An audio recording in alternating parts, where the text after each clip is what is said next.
Okay, so the edge of the world. First of all, we get some more good stuff from Nenica right at the beginning, because Dandelion comes to visit. By the way, the name Dandelion, that was not the character's name in Polish. Name of the character in Polish was Jeskier, which, according to my understanding, is the word for that flower in Polish. So this is, I think, the second example where they have done a literal translation of a name. Generally, you don't do that. You don't translate names. Well, that's what they did. They called him Dandelion, which is more of a nickname. It's not actually his real, like, birth name. It's just a name that he goes by. So, in any case, Dandelion, a friend of Geralt's, comes to visit him at the Temple of Melitla. And we get this line from Nenica, which I really liked. So, she talks about how she doesn't really like him, and then he comes in. "My deepest respects, venerable mother," he whined stupidly. "Praise be the great Melitla and her priestesses, the springs of virtue and wisdom." He's just kind of going on. Stop talking bullshit. Don't call me mother. The very idea that you could be my son fills me with horror. Oh, man. She's the best. Just absolutely not what you would expect the mother of a religious temple to, talk like, But she's just great. I love her. She's amazing. One of my favorite characters in the whole universe, for sure. But mostly, what I love about this is, in the previous chapters, we've gotten into some pretty heavy stuff. Like, especially like chapter 3, with Renfrey / Shrike and the whole like Butcher of Blaviken stuff. Everything that's going on in Sintra in chapter 4. There's just been a couple of chapters with some pretty like heavy, like serious stuff going on. 4, lightened it up a little bit by the end. But I felt like, just in terms of like pacing and sort of like how you want to have a contrast in tone from now and then, so that, because contrast is really important. I've talked about this a few times, but contrast in art in general is really important. It doesn't really matter what it is that you're doing. You want to have a sense of contrast. I have a background in music composition, sound design, and so like in our Mario Kart, or I guess it was Star Kart video that we did on the Dark Pixel channel several years ago, I was doing the sound design for the Star Kart video. And one thing that can get very easy in very like intense action sequences, especially things like races where there are car engines or space battles, with lots of like loud elements in them, it can get really easy to just be layering and putting all this stuff together, and it sounds really cool, but like soon the ear becomes acclimated to like all that noise, and it doesn't like, it loses its impact. It doesn't feel quite as powerful anymore. So one thing you want to try and do is have those moments where you can bring it back down to 0 again, and then bring the sound back in, and it reminds the audience, oh, wow, these things are really strong and powerful, right? So, I had a lot of moments where I would have them like zoom out or go to light speed or whatever, and then we would just kind of hang in that area for a moment, or maybe we would cut to the next area they're going to come into, and you'd hear the environment without the ships in it, and then bam, bam, bam, bam, bam, they'd come in, and it'd be really punchy. And so you kind of remind the viewer by having an up and down sort of pacing of contrast. And so that you have moments where it's quiet, moments where it's loud, moments where it's sentimental, moments where it's lighthearted.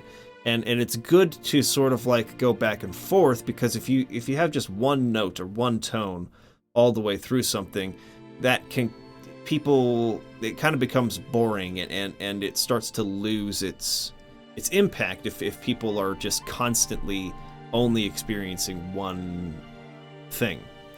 So that being said, I thought that it was a good time here to bring in Dandelion, who is such like a wonderful contrast to Geralt as a character. I think that they work really well from a storytelling perspective, not from like a real life perspective. They're total opposites. If they were, friends in real life, they would really probably start to annoy each other after a while. And that's exactly what happens. At this point in the story, they've known each other for a short time, and so they're still kind of, on good terms for the most part. For those of you who have played the video games, you know that Geralt is a little bit more harsh towards Dandelion in The Witcher 3 because of all the crap that he has had to go through because of Dandelion's stupid decisions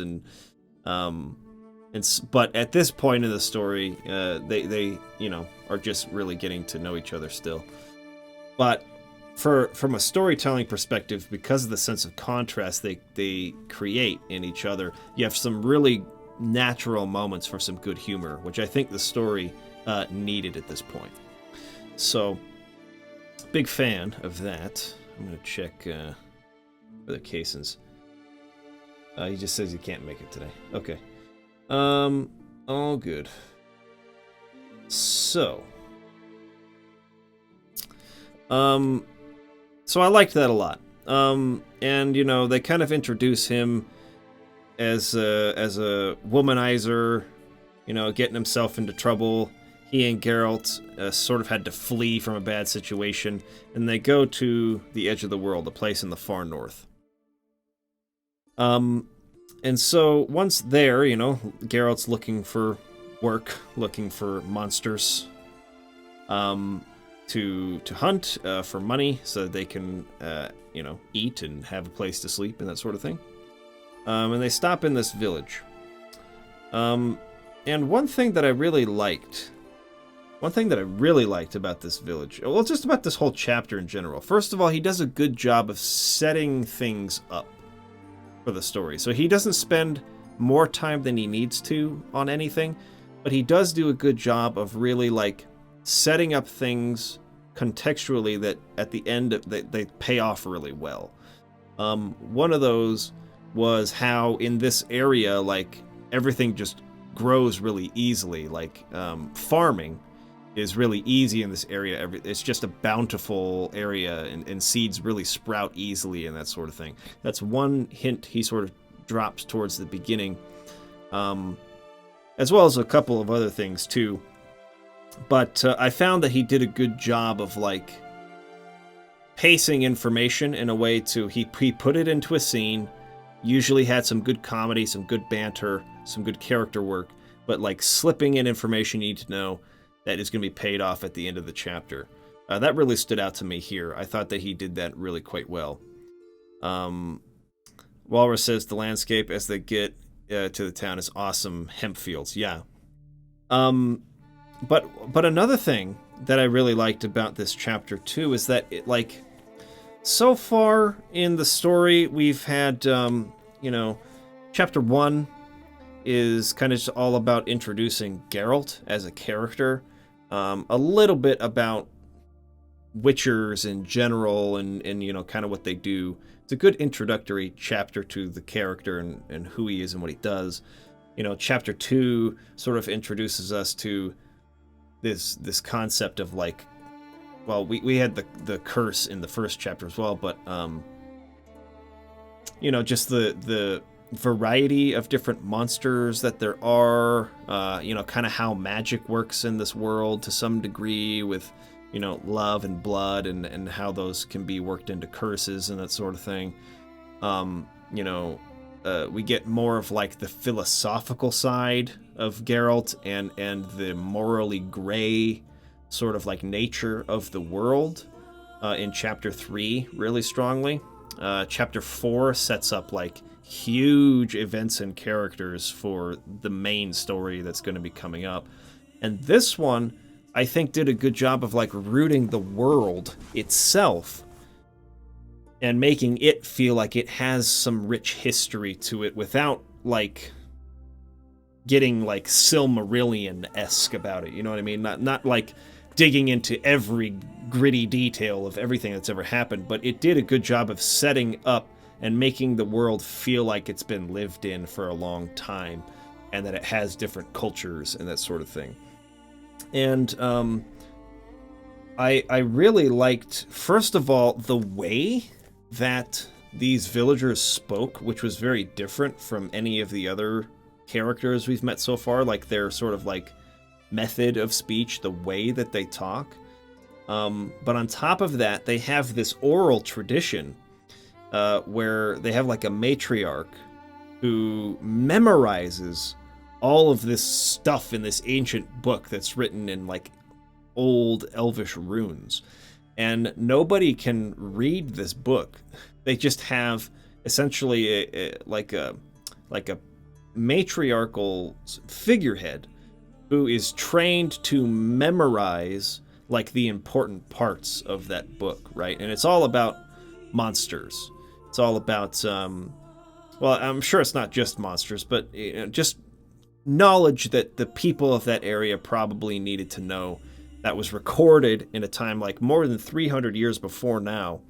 And so you have this like really nice transition where she's reciting it, and the language that's used there, you know, feels like sufficiently archaic, I guess, or elevated in such a way to where you can tell like, oh, this was a time in the past.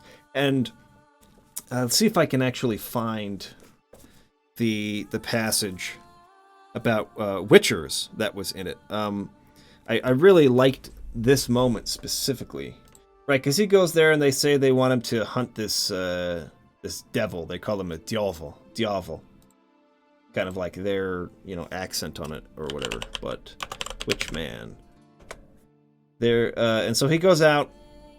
They find the devil, and Torqua is what we find his name is later, and they want him to chase him out, but he's just trying to gather some information, and he throws a bunch of metal balls at them and kind of chases them off. They go back into the village again to get more information, to see if the villagers know more, and apparently they have this book that details different, you know, monsters and stuff like that, so they're kind of asking the old woman about that. So, but like, I love the language that's used. I should probably just close that out now that we're on the same page. So she's reciting, "A witch man," mumbled the woman, "called by some a witcher," and that specifically stood out to me too, right? And there's actually more examples of this. I'll try and pull up a little bit later. But like, one thing that I've been trying to do for the novel that I'm writing is I'm working with a close friend of mine. I'll come back to myself for a second before we jump into this. I'm working with a close friend of mine who's like a genius linguist. The dude knows a number of languages.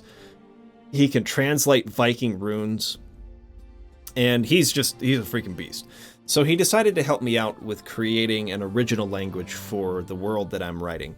And one thing that I really wanted to do was name, especially older landmarks and cities and that sort of thing, in this language that's been created. And then over the course of 1,000 years or a couple thousand years, that language obviously changes into what I'm writing as like common tongue or just the English that I'm writing in the story.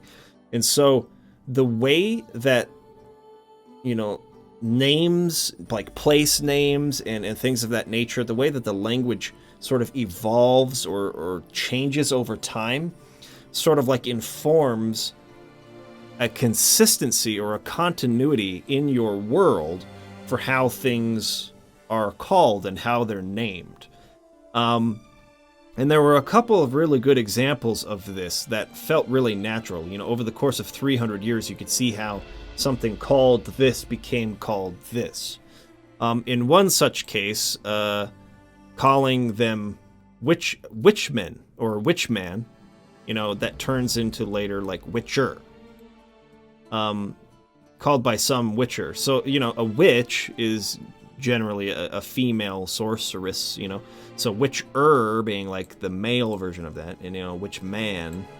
So, like, the fact that they are not referred to as this anymore in the time that we're in now, they're just simply called this, but there's sort of a transitional phase during this time where they had two names, and then, they just sort of chose the one that stuck.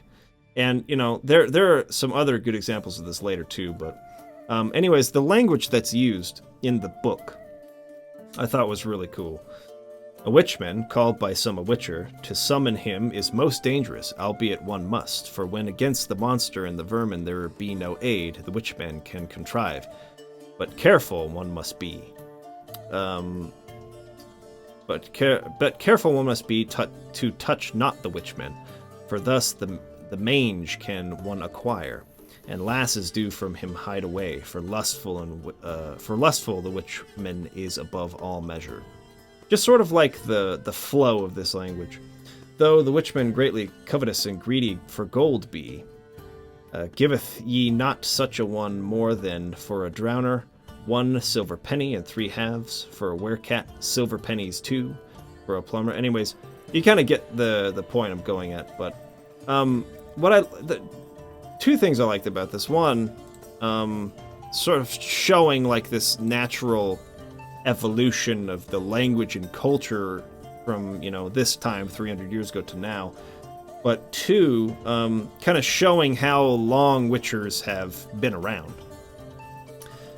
Showing like that Geralt is part of kind of like a legacy that has been around for quite a long time, and they have these people up in this very like northern region from 300 years ago that were drawing witchers into this book, with a bag of money and a sword in hand, and kind of like explaining who they are and trying to educate people, like, okay, when you're dealing with witchers, don't ever pay them more than this. It just kind of gives this like nice history and character to this world. You feel like it's been lived in. So I really liked how this chapter sort of like set that sort of background, I guess. And of course, yeah, Dandelion was laughing at it, right? Because it's so accurate at describing Geralt himself, and witchers are the same as they were even 300 years ago. So, a good moment of comedy there again with Dandelion. Really, I really like just a nice tone to this chapter in general. Just a lighthearted tone that I really liked.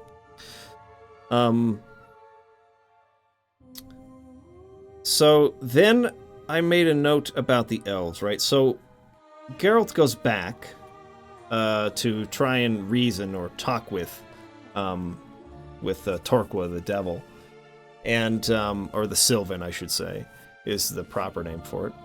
And he sort of starts playing a little bit with kind of what you guys were saying earlier, right? The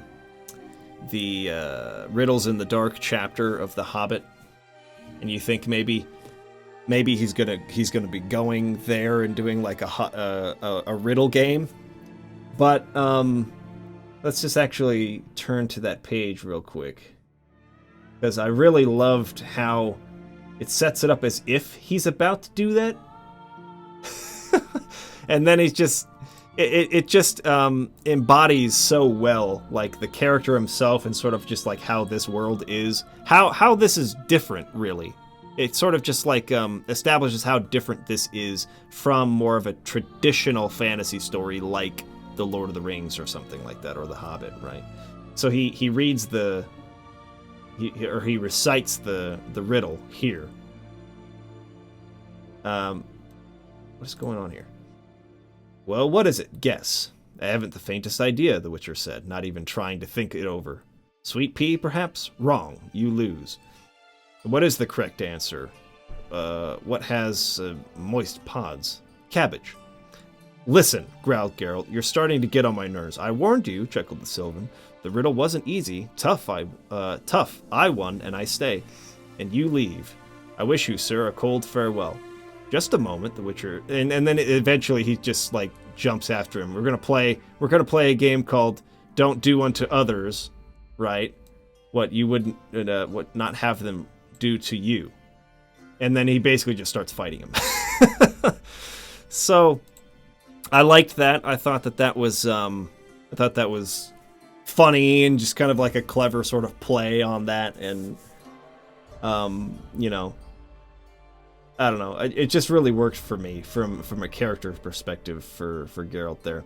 But as he's fighting him, trying to subdue the Sylvan, that's when the elves come riding in and they knock him out. They tie him up. They tie Dandelion up.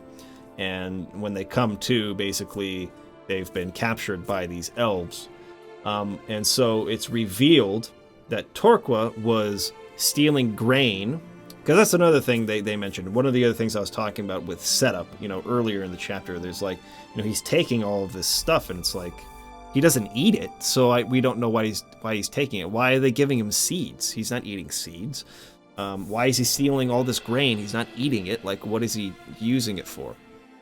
And so the payoff here, and also, like I was saying with how this land is just very rich and bountiful and seeds grow very easily here, we come to learn that Torqua is trying to help these elves out. And we get like some really good sort of like lore and history, but not with like, it's not too much. Again, I think that this is something he's really good at for the most part, Sapkowski.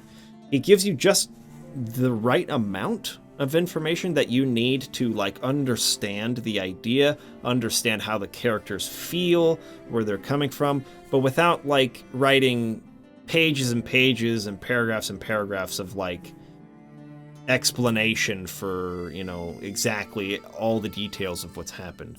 But we learn that the elves lived here in this land before humans came in and sort of gave them the boot and scattered them and kicked them out and took over. And that at the time that the elves were, at their height as a civilization, they were more in harmony with the earth, right? The earth sort of just provided what they needed, and they didn't have a genius for industry the way that humanity did. And so when humanity came in, they tilled the earth, they dug at it, and they sort of like tailored the world to fit their needs, whereas the elves, they were in harmony with it as it was naturally. And so, at one point, like all of the fruits and grains and all the things that they needed sort of just grew naturally, and they just harvested it without having to really like till the earth or work at it. Spyglass says, were the villagers actually giving Torqua offerings, or was he just stealing things? He was coming into the town and taking and stealing things, but they were giving him offerings mostly because of Lilla, I think is her name, right? Who is sort of being trained as the replacement for their current like matriarch, and they did a good job of setting her up too for what she's eventually revealed to be, right? She's almost like a goddess, for a lack of a better word, right? They don't really like, he doesn't fully explain or like fully detail what she is, because the people don't really know. The elves seem to know who she is, but humans don't really know. So, but in any case, she didn't allow them to kill the Sylvan. And so she told them, like, look in the book and see what you're supposed to do. And they were kind of just trying to appease him. We'll give him this much, and then hopefully that'll keep him, happy. He'll stay away and not bother us. But that wasn't really the case. He was pushing his luck, playing his tricks, and was becoming a gigantic pest and a nuisance for the villagers. So, what's up, Uriah? Very true. He gives you just the right amount of info and nothing more. I love how he does this in the 5th book when he introduces Regis, yes, you can slowly come to understand what he is. Regis is one of my favorite characters in the story as well. I can't wait till we get there. But yeah, he does a really good job of kind of like giving the background on that character, right? Like Regis's past and why he is the way he is, and I won't spoil anything else, but yeah, he does a really good job with that. That's one of the things I really like about Ch.5's writing, is he gives you what you need to know, nothing more, and you can feel for the characters because you have all the context you need, but you don't feel like he's overburdening you or over-explaining anything. So I really like that. But I liked how like Ch.5's sort of twist on like the traditional cliche for elves, right? Because elves in fantasy are always like the elder race. They're everlasting and immortal, very wise, but usually very arrogant, and they're sort of dwindling or fading, and humans are sort of taking their place. That's kind of just like how it is in most fantasy. But not only here, but especially in the first novel of the saga that's coming up, which is Blood of Elves. There's a chapter in Blood of Elves where he'll go into this a little bit more. But his sort of explanation for how this happened, how elves dwindled, and how humans took their place, is something that feels very natural to me and very believable, right? In this chapter, what he details is essentially how the elves just lived at a time where the whole world was different and just sort of like provided for them, and they never like learned the skills that they would need to survive in the world as it is at this point. Now that humans have taken over and the world has changed, essentially humans have changed the world to fit them and the way that they live and the things that they need. And the elves don't have the skills for farming and for tilling the earth and all these different things. And so they are struggling to like survive and find a place in this world. And so this is why they've allied themselves with Torqua, who is providing them with seeds and grain and trying to help them to grow their own food and to sort of survive. Because humans rule and elves drool, that's correct. And there's I'm not going to spoil it because I really, really love this moment in Blood of Elves, but he'll go even deeper into some of the other reasons why the elves are just sort of fading out and dwindling and going extinct more or less. And I don't know, I like his take on it. I think that it feels very natural and believable, so I like it a lot. Now here's where I really liked it as well. So he gets into a conversation, not good with the names in this, with elvish names. The Ain Shay, I think is how it's supposed to be pronounced. That's like the type of elves they are. But, you get the hostility from Teruviel, I think is her name. The way she talks to Geralt, calling him an ape man and kicking him while he's tied up, and you start to really see the hatred and the animosity that the elves bear for human beings. But eventually, see, I'm just trying to find the page here.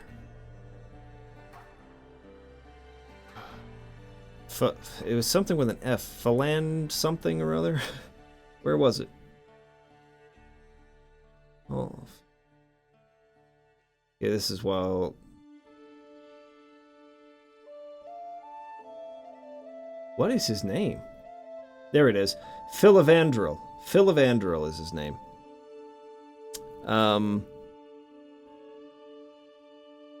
Let's see. Walrus says, are elves more rare than witchers in this world? No, they're common. Like, these specific elves here are sort of like living outside of society, and they have like a real vendetta, and they don't want to like integrate or cohabitate at all.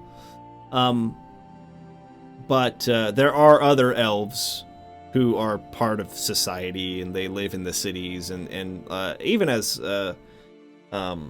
Philivandrel like alludes to, there are half elves, like mixed breeds and stuff like that out there too. So many of them have cohabitated to some degree, but these particular elves want nothing to do with humanity. Okay, so let me switch over here so we can see what I'm looking at. So they kind of start going back and forth, right? Geralt is accusing him of essentially just wanting revenge. He's simply taking revenge for all the wrong that man has done to the elves, right? So this idea that, all of mankind, doesn't matter who it is, if I ever find a human, they have to suffer for what's been done to us, even though this is, for the most part, several hundred years before now. The concept of, like, tribalism to the degree where, your ancestors wronged my ancestors, and so you're going to pay for the sins of what your people hundreds of years ago did. Obviously, Geralt is sort of giving a biting scorn toward Philivandrel for this mentality that he has. It's all the same to him who he takes his revenge on. Don't be deluded by his noble bearing and elaborate speech, Dandelion. He's no different than the black guys who knocked us down. He has to unload his powerless hatred on somebody. And this is, again, something I really like about Sapkowski. You kind of, like, read that, and you're like, yeah, that makes sense. Like, I think I'm on Geralt's side in this. But then we come down to here and reread the response. If I wanted to give vent to hatred or desire for revenge, I'd storm the valley at night, burn down the village, and kill the villagers. Childishly simple. They don't even put out a guard. But we're not hunting you. It's you, man with strange eyes, who is hunting our friend, the Sylvan Torqua. So it's like, okay, you kind of see where he's coming from, right? And then he continues on here. It's you humans who hate everything that differs from you, be it only by the shape of its ears. That's why you took our land from us, drove us from our homes, forced us into savage mountains. You took our Dol Blatana, the Valley of Flowers, which is the area where the stuff grows really easily. I'm Philivandrel. Basically, this was the family he was from, but now he's just Philivandrel at the edge of the world. Everything's been taken from him. So it's like, oh, you get where he's coming from. He says, the world is huge. This is the Geralt talking. We can find room. There's enough space. The world is huge, he repeated. That's true, human, but you've changed this world. At first, you used force to change it. You treated it as you treat anything that falls into your hands. Now it looks as if the world has started to fit with you. It's given way to you. It's given in. And he goes on. Unlike humans, we never tore at the earth with hoes and plows. I kind of already talked about that. For us, the earth gave birth and blossomed because it loved us. Well, no love lasts forever, but we still want to survive.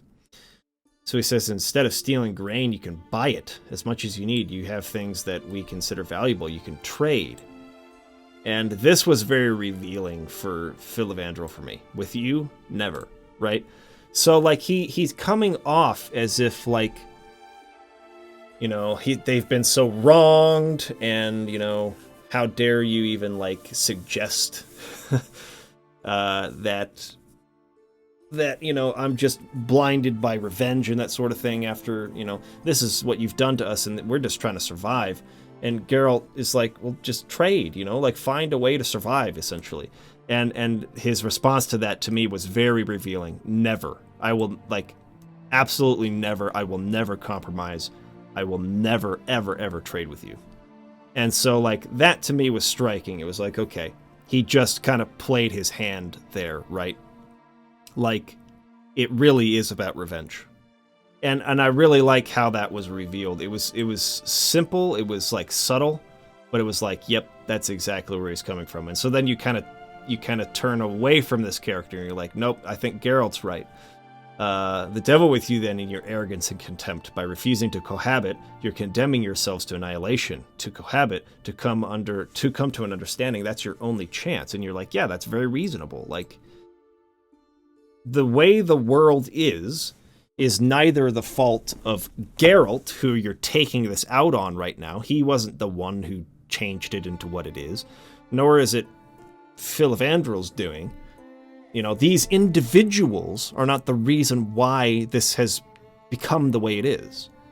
But he's taking it out on anyone who can. I really liked how Geralt said he has to unload his powerless hatred on somebody, right? That's exactly what he's doing here. Cohabit on your terms, acknowledging your sovereignty, losing our identity, that one really stuck out to me. That one I thought was really powerful, right? So, like, yeah, it's really easy to say you have to cohabit if you want to survive, but it's like, what's the point of cohabiting if we lose who we are? So this is kind of what I've been talking about in previous our previous meetings, is that these back and forth sort of like philosophical debates between characters are really good in these stories. I feel like Ch.5 does that so well. I think my favorite part of his writing, where you can be like on board with this guy, and then all of a sudden you're on board with this guy, and then he comes back and you're like, oh yeah, I'm on board with that. There's just so many ways in which he makes you feel for the character who's giving their side of the story. And it's kind of hard to take sides because it's never black and white. And that's the way it is in the real world, too. It's never black and white. Well, I don't want to say never. It's almost... Well, I won't even say that. I'll say it's rarely black and white in the real world. You know, we want to make it black and white. I find in my observation of the way that people talk to each other, especially if they disagree about something. It could be about anything, too. I mean, it's not even just politics. For us, you know, it's whether or not you grew up with PlayStation or Nintendo. Or even before that, with Sega and Nintendo. The way that these people would fight each other over that stuff. There is a very strong tribalistic tendency, natural tribalistic tendency in people. And what this leads to is this sort of desire to paint those who are in the other tribe or who support the other company or the other team, professional sports team or something like that, or who are in the other political party, the tendency to sort of paint them with a very simplistic brush, the tendency to try and demonize people who are not in your tribe. And to paint them with the most simplistic brush you possibly can, to make them look stupid, to simplify their views, to make it look like they think this, and this, because then it's easier to justify your hatred of that group, and you can do it in self-righteousness, right? It's like, no, it's good for me to hate them. It's right, it's just for me to hate this group because they believe this, and this. And when they try to give their side of the story, it just drives me crazy how people debate and how people engage each other in conversation when they disagree, because they're only listening for anything they can use to spit back as a gotcha and be like, aha, see, you think this, because it's all about winning. It's all about being right. And it's not about trying to listen and understand their point of view and grant that people are more complicated than this binary black and white thinking.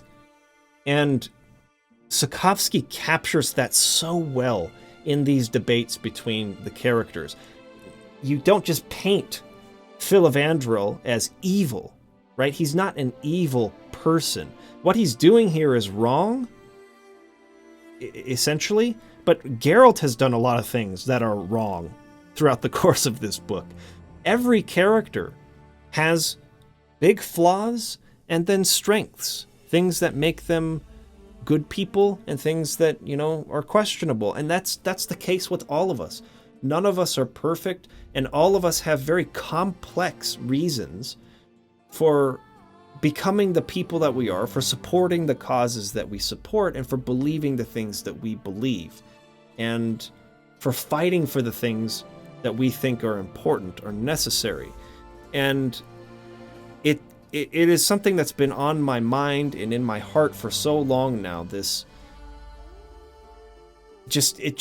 I hate watching how people talk to each other and how they debate each other and how they don't care at all to listen to the reasons, to understand the real reasons why a person may think this way, but they're only listening to try and find something that they can then use as an attack. And it just escalates and becomes really nasty. And the reality is that it's not as simple as people try to make it out to be.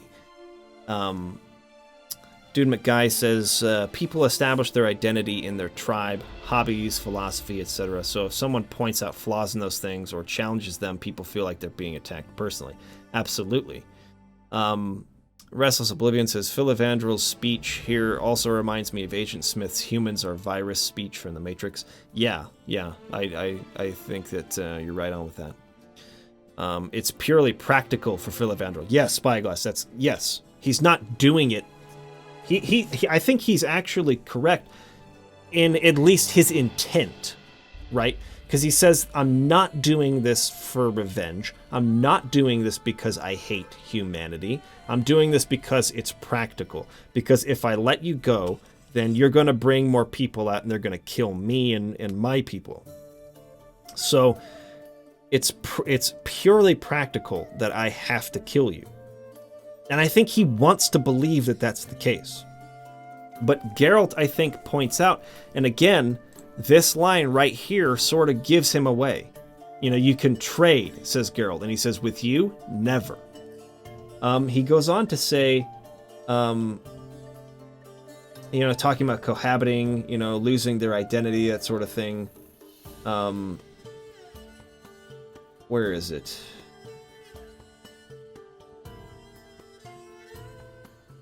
Was it on that page?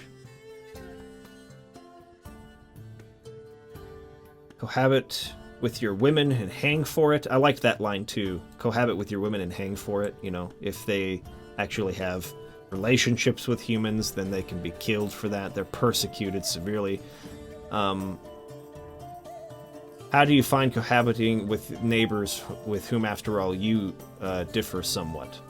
And, he's basically saying, like, they persecute you as well. How are you finding cohabiting with these people? And his response is, I manage, right? I manage because I have to, because I have no other way out, because I'm overcome, because I loved this line, because I've overcome the vanity and pride of being different.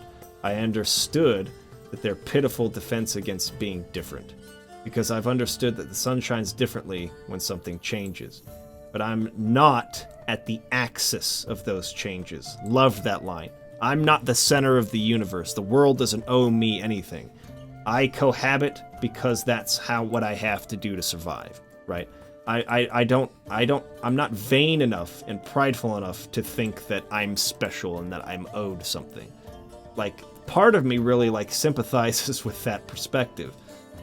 But, he goes on to say this too, which reveals his hand a little bit. Why don't you humans finally realize that your domination of the world is as natural and repellent as lice multiplying in a sheepskin coat? You could propose we cohabit with lice and get the same reaction, and I'd listen to lice as attentively if they, in return for our acknowledgement of their supremacy, were to agree to allow common use of the coat. Just really, really good dialogue there. Just really nice, right?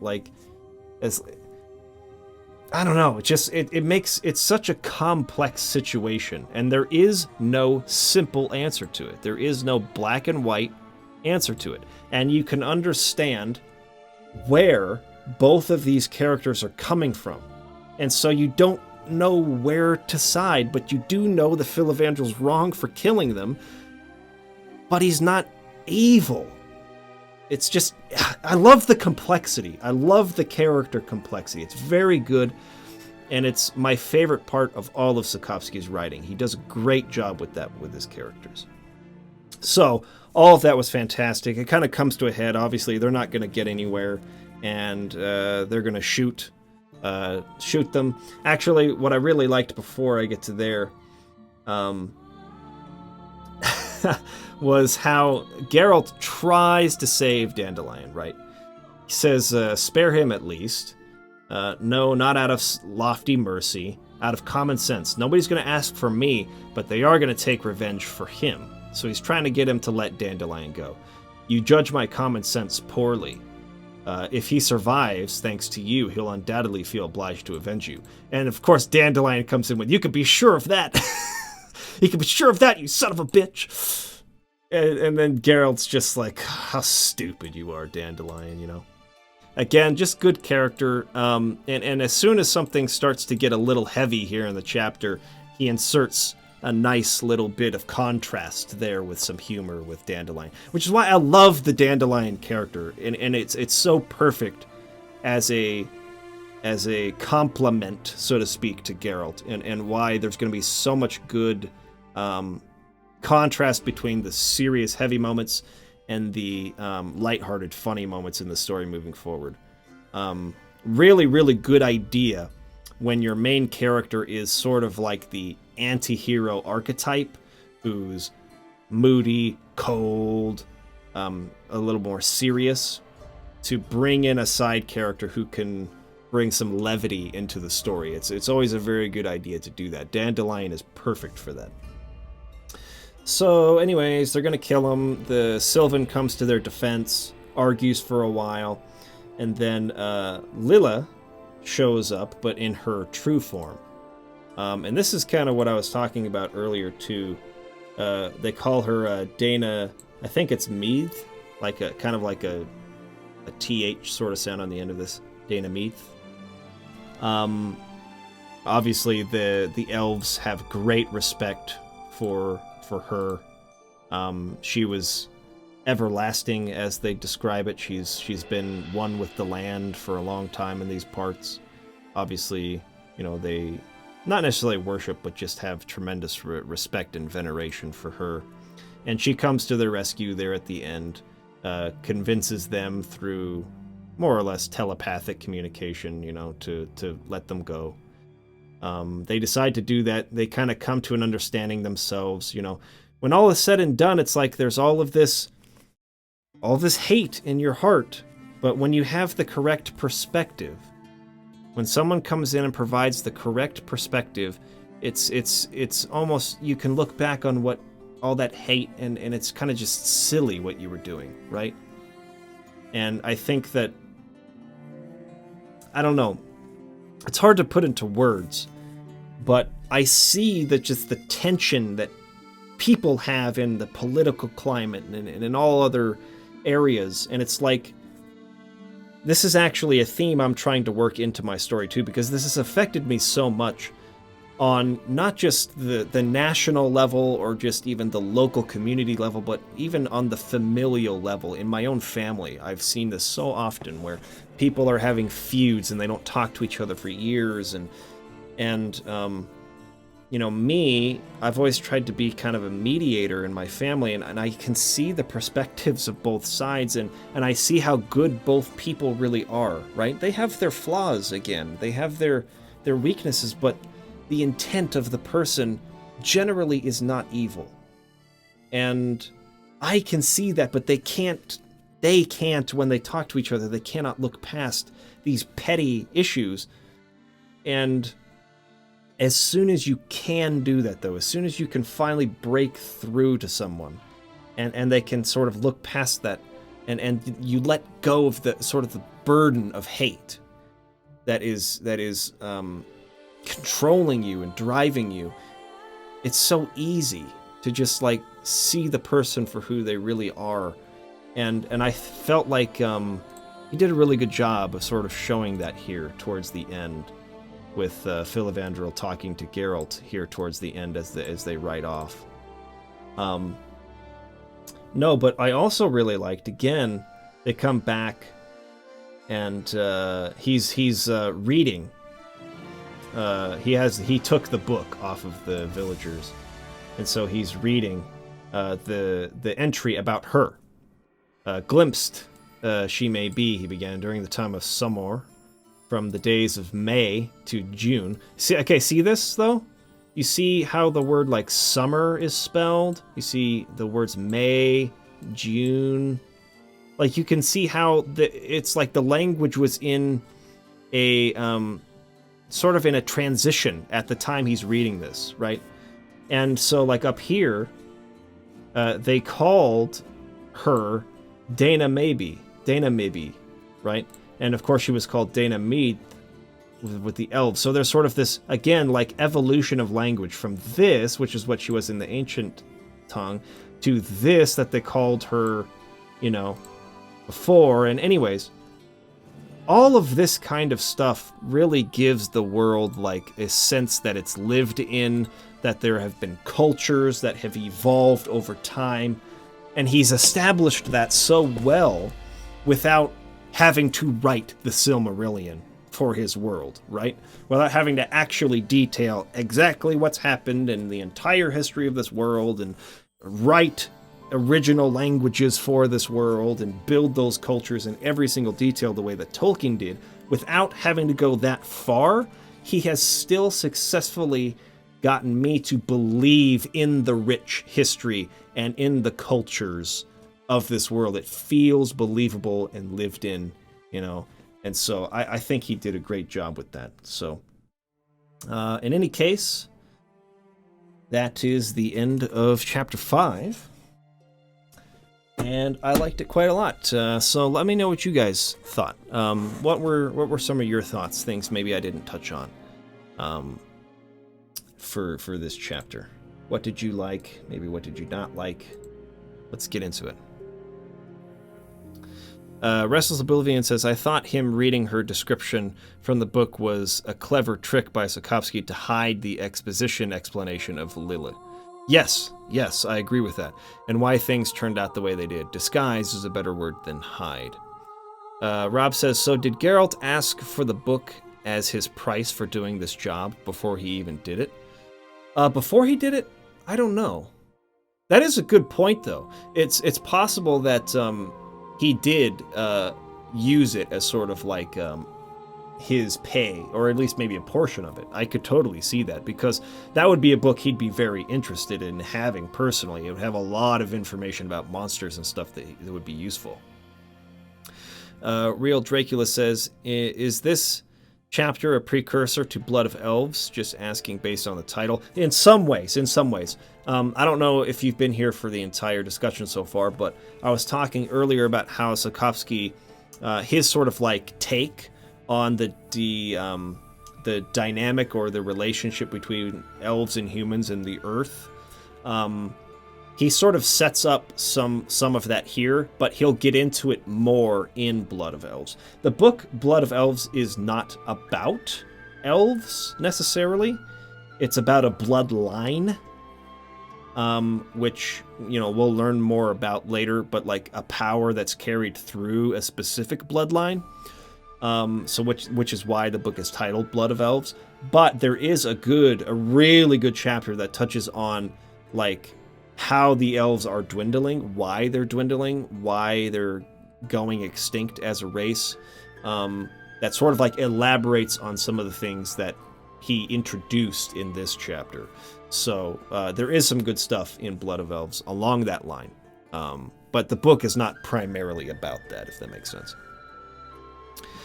Restless Oblivion says, I think it's interesting that the first description of Dandelion is delivered by Nenica, who doesn't like him, and it sort of primes us to read him that way, at least at first. Yes, I think you're actually right about that.